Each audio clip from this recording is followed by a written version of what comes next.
ఆడ జన్మకు తల్లి కావడం ఓ వరం. పెళ్లి అనంతరం తాను తల్లి కాబోతున్నట్టు తెలిసిన వెంటనే ఆ స్త్రీమూర్తి ఆనందానికి అంతు ఉండదు.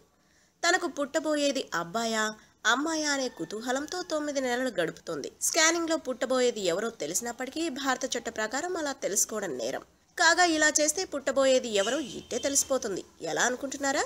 మనం ఉపయోగించే బేకింగ్ సోడాతో పుట్టబోయేది అబ్బాయా అమ్మాయా అనేది తెలిసిపోతుందట. గర్భంతో ఉన్న మహిళ ఉదయం లేచిన వెంటనే ఫస్ట్ యూరిన్ని కలెక్ట్ చేసుకోవాలి.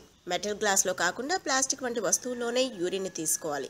తర్వాత మరో ప్లాస్టిక్ గ్లాసులో 3 టీ స్పూన్ల బేకింగ్ సోడాను తీసుకొని అందులో కలెక్ట్ చేసిన యూరిన్ని వేయాలి. కొద్దిసేపటికి గ్లాసులోని మిశ్రమం బుడగలుగా వస్తే అబ్బాయి, అలా కాకుండా మామూలుగా ఉంటే పుట్టబోయేది అమ్మాయి అని తెలుసుకోవచ్చట. ఇది సైంటిఫిక్గా ఎంతవరకు నిజమో తెలియాల్సి ఉంది. అయితే ఏది ఏమైనా పుట్టబోయేది అబ్బాయి అయినా అమ్మాయి అయినా ఇద్దరూ సమానమే. ఆడపిల్ల అని వదిలించుకోవాలని చూస్తే శిక్షార్హులే.